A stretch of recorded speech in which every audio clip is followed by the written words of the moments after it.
Hello students, welcome to our educational channel EduPost UCY. This channel is primarily devoted to our young students who are preparing for Navodaya entrance exam, military and Sainik school admission tests, Netrahat, Simultala, etc. For past few months, many of our viewers, most of them obviously are parents, have been requesting us to develop contents for students of class 9 and class 10 who are following CBSE curricula. So, giving due respect to our viewers' choice, we have decided to begin with class 10, and this way today you are going to watch our first episode. This episode is based on NCERT Bio chapter Life Process. In this episode, you are going to learn about life processes, nutrition, need of nutrition, nutrients and its types, and modes of nutrition. We will try our best to complete this chapter in minimum number of episodes possible. Once a chapter is completed, it will be followed by important question answer from the chapter, and this pattern will be followed for each chapter in each subject. So let us start with the episode now. You might have seen many things in your surrounding. Do you think a rose plant has certain degree of similarity with a rabbit? A stone is similar to a plant? No, they are different. So we see that in our surrounding there are mainly two types of things, living and non-living. These plants, rabbit, are living and the stone is non-living. So there are some special characteristics that enable us to identify and categorize them into two categories, and we can say on this basis that these things are living and these are non-livings. So these characteristics that enable us to divide things into two categories are basically the life processes. These are the life processes that differentiate between these two categories of things. Okay, so first let us know that what actually the life process is. आपने अपने आसपास की चीजों को देखा है, तो क्या ये सारी चीजें एक जैसी हैं? नहीं है। क्यों? इसलिए कि उनमें न केवल फीचर्स में असमानता या समानता होती है, इसके अलावा उसके आंतरिक गुणों में भी बहुत सारा अंतर होता है, उनकी रचना अलग होती है।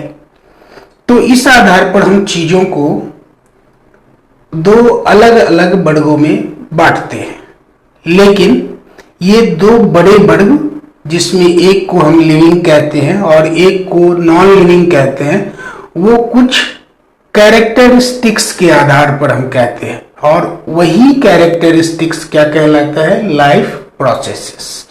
यानी कि ये जीवन है या जीवन की प्रक्रियाएं हैं जो लिविंग को नॉन लिविंग से अलग करती हैं।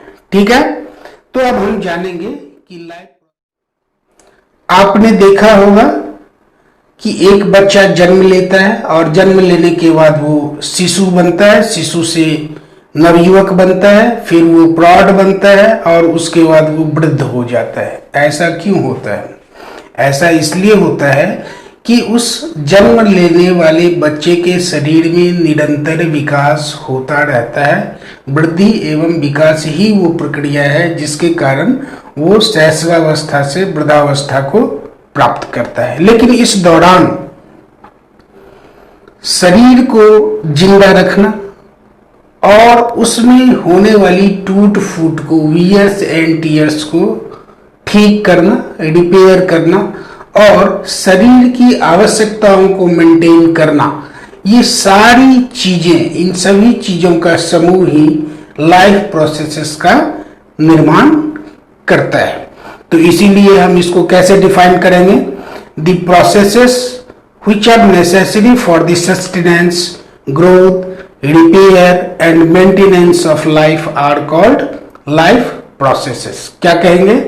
The processes which are necessary for the sustenance, growth, repair and maintenance of life are called life processes.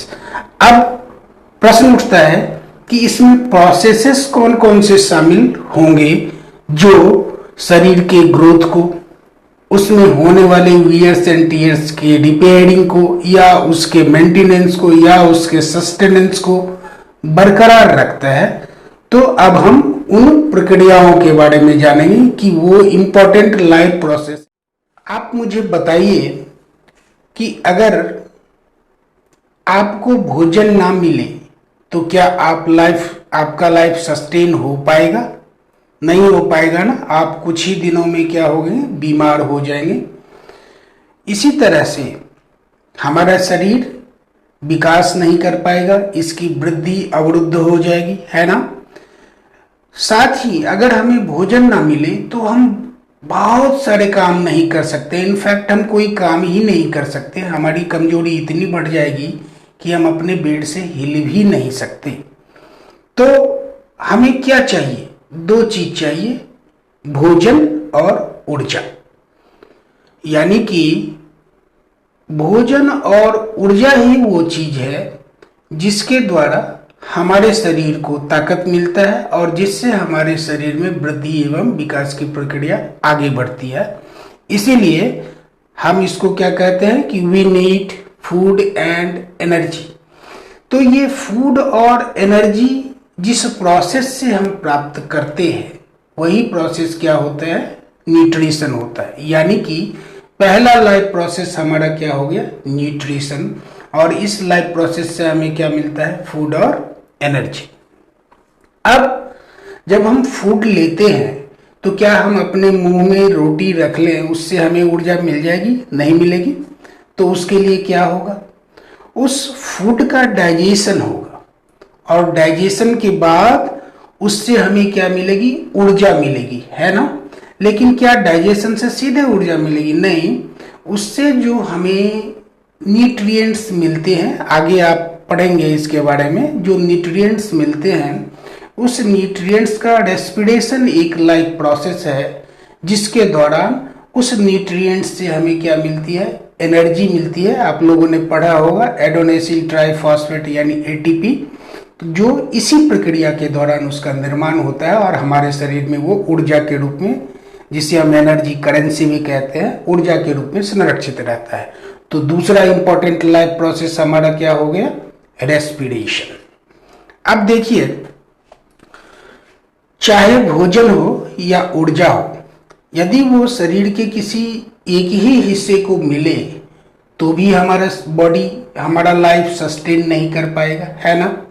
किसी एक हिस्से को मिले और दूसरे हिस्से को ना मिले तो भी हम नहीं रह पाएंगे। तो इसीलिए इसको एक जगह से दूसरे जगह तक ले जाना बहुत जरूरी होता है। खाना तो आप खाते हैं, मुंह में पहुंचता है वो पेट में, लेकिन फिर हमारे पैर में जो सेल्स हैं उस तक ये खाना कैसे पहुंचेगा, ये फूड कैसे पहुंचेगा। तो इसके लिए एक मैकेनिज्म हमारे शरीर में या जीवों के शरीर में होता है। जैसे कि प्लांट में इस प्रोसेस को हम लोग ट्रांसपोर्टेशन कहते हैं और एनिमल्स में इसी प्रोसेस को हम क्या कहते हैं? सर्कुलेशन कहते हैं। यानी कि दूसरा, पहला हमने देखा कि न्यूट्रिशन एक इम्पॉर्टेंट लाइफ प्रोसेस है, दूसरा रेस्पिरेशन एक लाइफ प्रोसेस है, और तीसरा क्या है? इस फूड और एनर्जी को बॉडी के डिफरेंट पार्ट्स तक ले जाने के लिए एक तीसरा इम्पॉर्टेंट लाइफ प्रोसेस है जिसको हम क्या कहते हैं? सर्कुलेशन, या प्लांट्स में उसी को हम क्या कहते हैं? ट्रांसपोर्टेशन। ठीक है। अब जब हम खाना खा लेते हैं, जैसे कि आप घर बनाते हो, घर बनाते समय आप ईंट, पत्थर, सीमेंट वगैरह, लकड़ी, लोहा ये सब लाते हो, और घर बनाने के बाद कुछ चीजें उसमें कूड़े के रूप में रह जाती हैं, तो आप क्या करते हो? उसे घर में रखते हो क्या? उसे आप बाहर डिस्पोज ऑफ करते हो। ठीक है। तो ये डिस्पोज ऑफ करना बहुत जरूरी है। जब हमारे शरीर में भोजन पचता है तो ऐसा नहीं है कि सारा का सारा भोजन जो हमने खाया वो हमारे शरीर ने एब्जॉर्ब कर लिया, उसमें जो न्यूट्रिएंट्स होते हैं उसको वो एब्जॉर्ब कर लिया और भोजन का एक बहुत बड़ा हिस्सा वो वेस्ट के रूप में हमारे शरीर में जमा होता है। और अगर ये लगातार जमा होता रहे तो क्या हो जाए, हमारा शरीर कूड़े का भंडार यानी कूड़ा घर हो जाए। लेकिन आप नेचर की करामात देखो, ये कूड़ा हमारे शरीर में जमा नहीं होता और वो शरीर से बाहर निकलता रहता है और इसी प्रक्रिया को हम क्या कहते हैं, एक्सक्रीशन। यानी कि ये 4 प्रोसेस हमारे लाइफ में बहुत जरूरी है। ये 4 लाइफ प्रोसेसेस कौन कौन से हुए, न्यूट्रिशन, रेस्पिरेशन, सर्कुलेशन और एक्सक्रीशन। आपने देखा अभी तक हमने कई बार न्यूट्रिशन शब्द की चर्चा की। न्यूट्रिशन से हमें ये मिलता है, न्यूट्रिशन से हमें वो मिलता है, न्यूट्रिशन हमारे लिए जरूरी है, ये लाइफ प्रोसेसेस हैं। उसमें भी हमने पहला प्रोसेस क्या बताया, न्यूट्रिशन। लेकिन अगर आपसे कहा जाए कि न्यूट्रिशन को डिफाइन करो तो आप कैसे करोगे? तो न्यूट्रिशन को हम इस तरह से डिफाइन कर सकते हैं, nutrition is a biological process. Biological हमने क्यों कहा, इसलिए कि ये लिविंग बीइंग के बॉडी में होता है। ठीक है, ये एक लाइफ प्रोसेस है और लाइफ कौन प्रोसेस करता है, लिविंग बीइंग। किस में लाइफ होता है, लिविंग बीइंग में, और इसी कारण से उसे लिविंग बीइंग भी कहा जाता है और इसी के कारण से उसे हम नॉन लिविंग से डिफरेंशिएट भी करते हैं। तो इसीलिए हम क्या कहते हैं कि nutrition is a biological process in which living beings intake food and utilize it for various activities, and these activities are performed with the help of energy that is derived from the food through the process of respiration। ठीक है, तो nutrition क्या हुआ, nutrition एक ऐसी जैविक प्रक्रिया है, यानी कि जीवों के शरीर में होने वाली एक ऐसी प्रक्रिया है जिसमें जीव भोजन ग्रहण करता है, फूड को इनटेक करता है और उस फूड से वो क्या प्राप्त करता है, एनर्जी, और उस एनर्जी को वो कहाँ यूज करता है, अपने डिफरेंट एक्टिविटीज में। जैसे आप पढ़ते हो, आप चलते हो, आप सोते हो, आप खाते हो, आप दौड़ते हो, आप उठते हो, आप बैठते हो, आप कोई भी काम करते हो, हर काम के लिए क्या चाहिए, एनर्जी चाहिए, किसी में कम किसी में ज्यादा। जब आप सोते भी हो तो आपके बॉडी को क्या चाहिए, एनर्जी चाहिए। ठीक है, तो न्यूट्रिशन किसको हमने कहा कि it's a biological process in which living being intake food and utilise it for various activities. अब इसमें क्या स्टेप्स होते हैं, यानी कि इस न्यूट्रिशन का जो प्रोसेस है हमारे बॉडी में जो एग्जीक्यूट होता है, जो संपन्न होता है, उसमें कौन कौन से स्टेप होते हैं। तो आप सबसे पहले क्या करते हो, आप खाना खाते हो, यानी कि फूड का इनटेक करते हो। इसीलिए पहला स्टेप क्या हुआ, इनटेक ऑफ फूड। आपका दूसरा स्टेप क्या होता है, जब ये खाना हम अपने मुंह में खाते हैं तो ग्रास नली से, ओइसोफेगस से ये नीचे आता है। तो पहला तो मुंह में ही पहला डाइजेशन हमारा शुरू हो जाता है, लेकिन वो बहुत पार्शियल डाइजेशन होता है। सलाइवा अपना काम करता है और पार्शियल डाइजेशन भी होता है, फूड को स्मूथ बनाया जाता है और उसके बाद ये पहुंचता है हमारे स्टोमैक में। फिर वहां पर प्रक्रिया होती है डाइजेशन की, फिर ये इंटेस्टाइन में जाता है और वहां भी डाइजेशन की बाकी बची हुई प्रक्रिया पूरी होती है। तो इस तरह से दूसरा स्टेप क्या होता है, डाइजेशन ऑफ फूड। पहला क्या था, इनटेक ऑफ फूड, दूसरा क्या था, डाइजेशन ऑफ फूड। अब जो खाना डाइजेस्ट हो गया तो क्या डाइजेस्ट हो जाना काफी है, यानी कि हमारे शरीर में अगर भोजन पच गया तो क्या वो काफी है, उससे हमें ऊर्जा मिल जाएगी? बिल्कुल नहीं। डाइजेशन के बाद उसका एब्जॉर्प्शन होना बहुत जरूरी है। कई बार आप देखोगे कि किसी को दस्त लगी हुई है, वो खाना खा रहा है, खाना डाइजेस्ट भी हल्का हो रहा है, लेकिन उसे कोई एनर्जी नहीं मिलती। क्यों? इसलिए कि उसके इंटेस्टाइन या स्टोमैक के लेयर में कुछ इस तरह का चेंज आ जाता है, जिसके कारण से फूड जो डाइजेस्ट भी पार्शियली हो रहा है वो एब्जॉर्ब नहीं हो पाता, या अदर डिजीजेज में भी इस तरह की घटना हो सकती है। तो इसका सीधा मतलब हुआ कि फूड को डाइजेस्ट कर लेना हमारे बॉडी के लिए काफ़ी नहीं है, उसे एब्जॉर्ब भी करना चाहिए। अगर हमारा बॉडी प्रॉपर फंक्शनिंग नहीं कर रहा है तो वो एब्जॉर्ब नहीं करेगा, तो फिर फूड इनटेक का कोई मतलब नहीं होगा।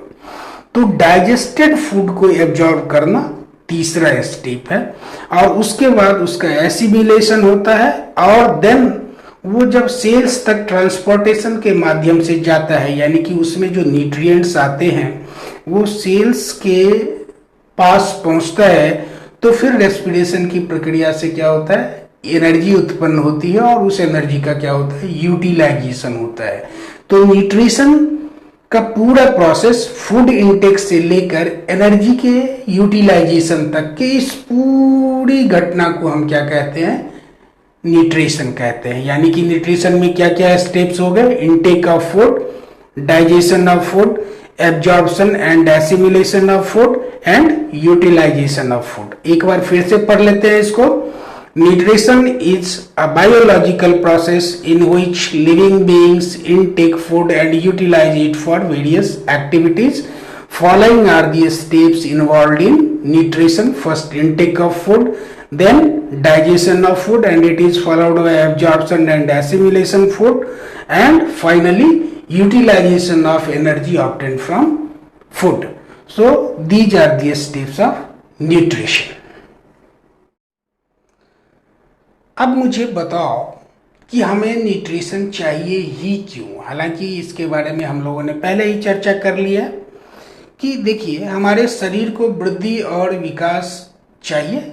अगर ऐसा ना हो तो जो बच्चा जन्म ले वो बच्चा फिर बड़ा ही ना हो, है ना। तो ग्रोथ एंड डेवलपमेंट जो है वो हमारे लाइफ का एक इसेंशियल पार्ट है, वही हमारे लाइफ को मीनिंगफुल भी बनाता है। तो पहली जरूरत हमारी क्या होती है, ग्रोथ एंड डेवलपमेंट, और वो हमें कहाँ से मिलेगा, अभी अभी हम लोगों ने पढ़ा था न्यूट्रिशन से। तो न्यूट्रिशन की पहली आवश्यकता क्या है, ग्रोथ एंड डेवलपमेंट। दूसरा कि हम बहुत सारा काम करते हैं, इनफैक्ट सोते में भी हम काम ही कर रहे हैं, यानी कि लिटरली हमारा बॉडी तो फंक्शनिंग कर रहा है ना, तो उसे भी हम क्या कहेंगे, काम करना ही कहेंगे। बॉडी के डिफरेंट ऑर्गन्स अपने फंक्शंस में लगे होते हैं, और इस फंक्शन को करने के लिए उसे, इन एक्टिविटीज़ को करने के लिए उन्हें क्या चाहिए, एनर्जी चाहिए। ठीक है, तो इन नंबर ऑफ एक्टिविटीज़ को करने के लिए जो हमें एनर्जी चाहिए, वो एनर्जी भी हमें कहाँ से अब मिलेगा, न्यूट्रिशन से। अभी अभी हम लोगों ने जाना कि फूड के रेस्पिरेशन से हमें क्या मिलेगा, एनर्जी मिलेगा, रेस्पिरेशन के प्रोसेस के दौरान। ठीक है, अब for this we need energy, and energy comes from nutrients. ठीक है, and these nutrients are obtained from food. अभी हमने बताया कि चाहे हमारा ग्रोथ हो, डेवलपमेंट हो, बॉडी के वियर्स एंड टीयर्स को रिपेयर करने का काम हो, या बॉडी को मेंटेन करने का काम हो, या लाइफ के सस्टेनेंस का सवाल हो, हमें क्या चाहिए, फूड एंड एनर्जी। और ये फूड एंड एनर्जी हमें कहाँ से मिलेगा, डिफरेंट सोर्सेस हमारे फूड के होते हैं उनसे, और उस फूड से हमें जो एनर्जी मिलता है वो फूड से पहले हमें न्यूट्रिएंट्स लेना पड़ता है, फिर उन न्यूट्रिएंट्स का क्या होता है, ऑक्सीडेशन होता है, जिसको आप रेस्पिरेशन के प्रोसेस में आगे पढ़ोगे, और उस ऑक्सीडेशन से क्या होता है, हमें एनर्जी मिलती है। तो हमें फूड से एनर्जी प्राप्त करने के लिए न्यूट्रिशन के प्रोसेस को फॉलो करना होगा, और उस एनर्जी की ज़रूरत हमें डिफरेंट एक्टिविटीज़ और बॉडी के ग्रोथ एंड डेवलपमेंट को मेंटेन करने के लिए होती है। इसीलिए न्यूट्रिशन एक बहुत ही इम्पोर्टेंट लाइफ प्रोसेस है। अभी हमने पढ़ा नीड ऑफ न्यूट्रिशन, और उसके दौरान हमने जाना कि फूड से हमें न्यूट्रिएंट्स प्राप्त होते हैं। ठीक है, तो हमारा अगला प्रश्न हमारे मन में उठता है कि ये न्यूट्रिएंट्स होते क्या है। ठीक है, तो nutrients are the materials that provide nutrition to the living being. Simple, यानी कि जिससे हमें वो पदार्थ जिससे हमें न्यूट्रिशन मिलता हो उसे हम क्या कहेंगे? न्यूट्रिएंट कहेंगे। जिस भी पदार्थ से हमें न्यूट्रिशन मिलता हो उसे हम क्या कहेंगे? न्यूट्रिएंट कहेंगे। लेकिन इन न्यूट्रिएंट्स की आवश्यकता हमारे शरीर को समान रूप से नहीं होती। समान रूप से कहने का मेरा मतलब है इक्वल क्वांटिटीज में नहीं होती। किसी न्यूट्रिएंट की आवश्यकता अधिक होती है और किसी की मात्रा में कम होती है। So on the basis of their quantity required by the body they are divided into 2 groups.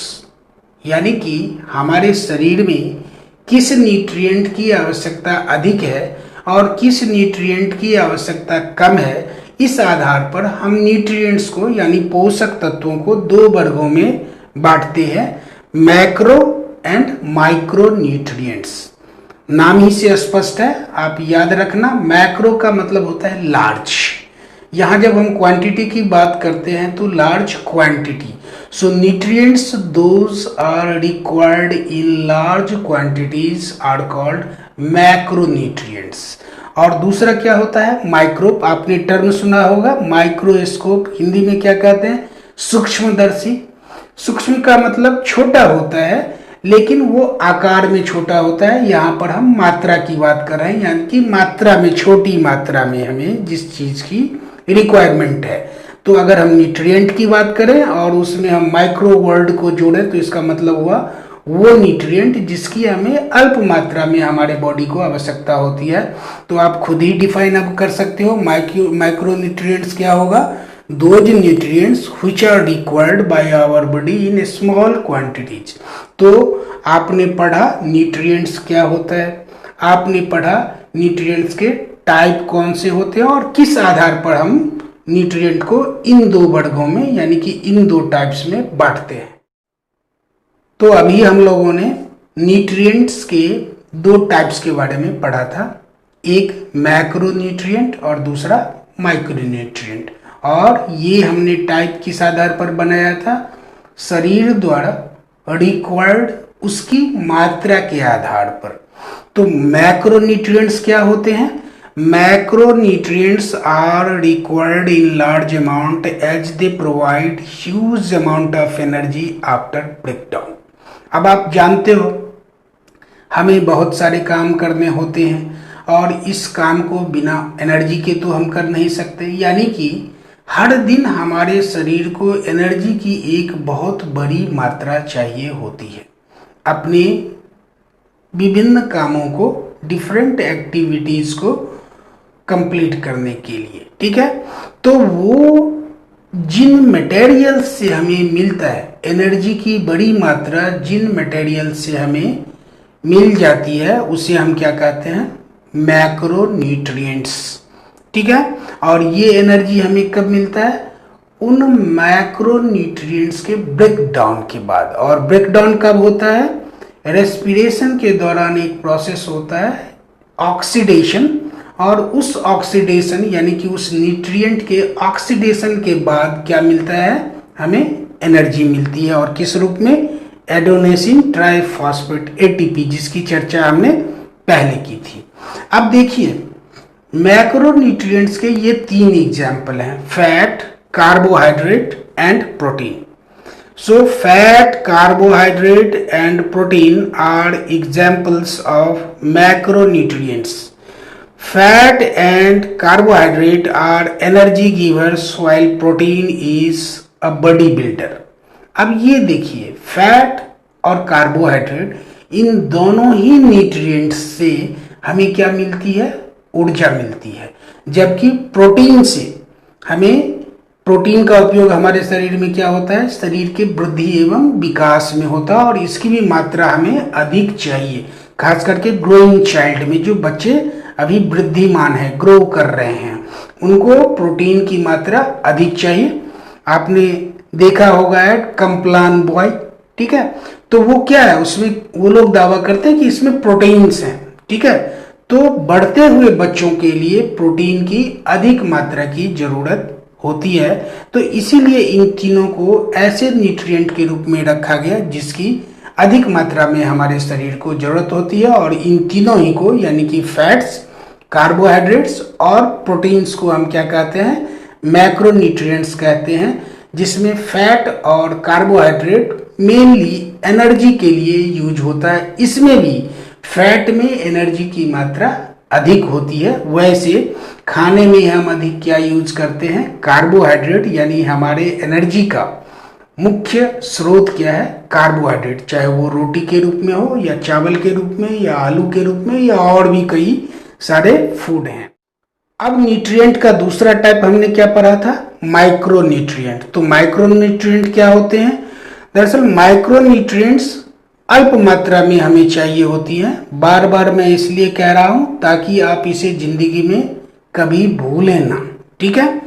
Micronutrients are required in very small quantity by the body. पहले भी मैंने आपको बताया है कि इसकी बहुत कम मात्रा में हमारे शरीर को जरूरत होती है। और इसके एग्जाम्पल्स कौन है, विटामिन्स एंड मिनरल्स। आपने पढ़ा है vitamin A, B, C, D, E, K, ये सारे विटामिन, इनकी आपको जरूरत पड़ती है। ठीक, फिर विटामिन बी में कई टाइप्स हैं, बी का एक पूरा कॉम्प्लेक्स है, B1, B2, ठीक है।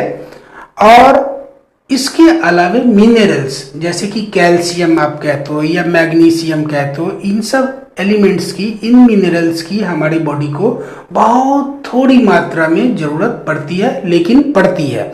इनकी कमी के कारण कई सारे डिफिशियंसी डिजीजेज भी होते हैं, आप लोगों ने पहले के क्लासेस में पढ़ा होगा। ये सारी बातें तो हो गई कि न्यूट्रिशन क्या है, न्यूट्रिशन हमें क्यों चाहिए, न्यूट्रिशन के कितने न्यूट्रिएंट के कितने प्रकार होते हैं, ये सब हमने अभी पढ़ा। लेकिन न्यूट्रिशन ऑब्टेन करने के जो वेज हैं वो डिफरेंट है। आप बताओगे कि क्या घोंघा जिस तरह से खाना खाता है क्या उसी तरह से हम भी खाना खाते हैं, या पौधा जिस तरह से अपना खाना, चूंकि ग्रोथ एंड डेवलपमेंट उसके बॉडी में भी होता है तो डेफिनेटली वो भी फूड ऑब्टेन करता है। तो क्या जिस तरीके से पौधे अपना फूड ऑब्टेन करते हैं क्या हम भी वैसे ही करते हैं? क्या हम जिस तरह से खाते हैं मछलियां भी उसी तरह से खाती हैं?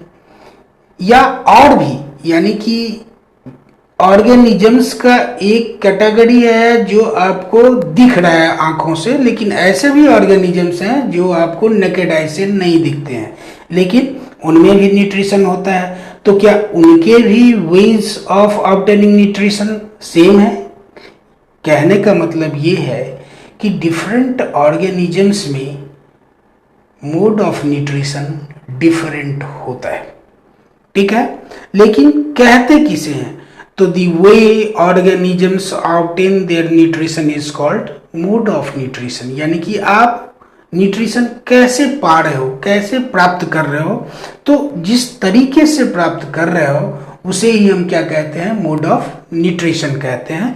इसके दो तरीके होते हैं जो ब्रॉडर कैटेगरी है, ठीक है। एक है ऑटोट्रॉफिक मोड ऑफ न्यूट्रिशन और दूसरा है हेटेरोट्रॉफिक मोड ऑफ न्यूट्रिशन।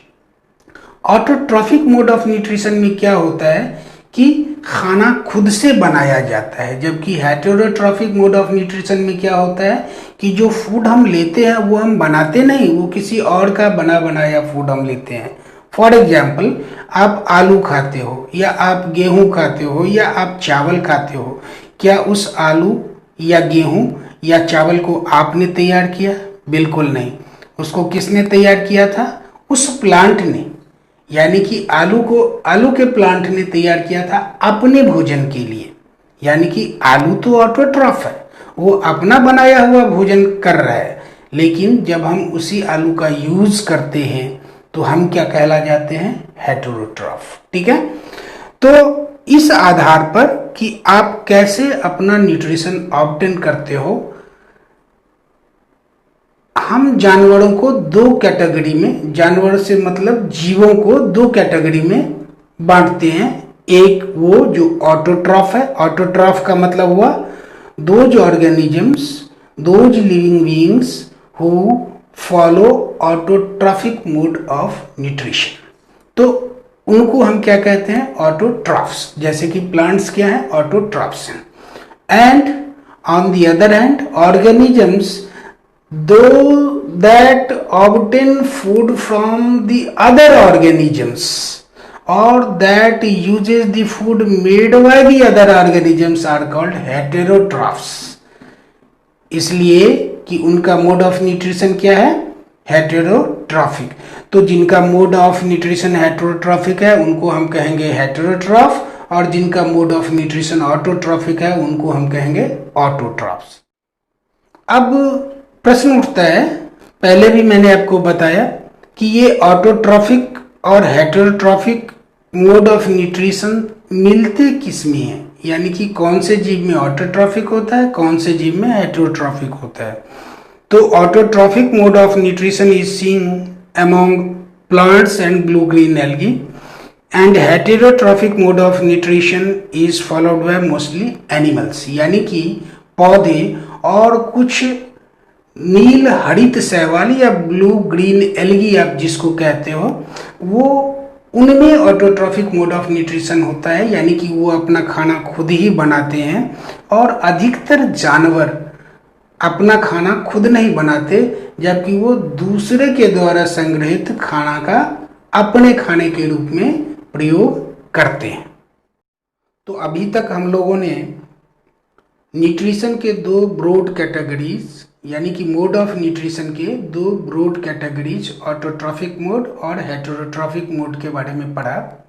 अब हम देखते हैं कि हेटेरोट्रॉफिक मोड के भी टाइप्स होते हैं।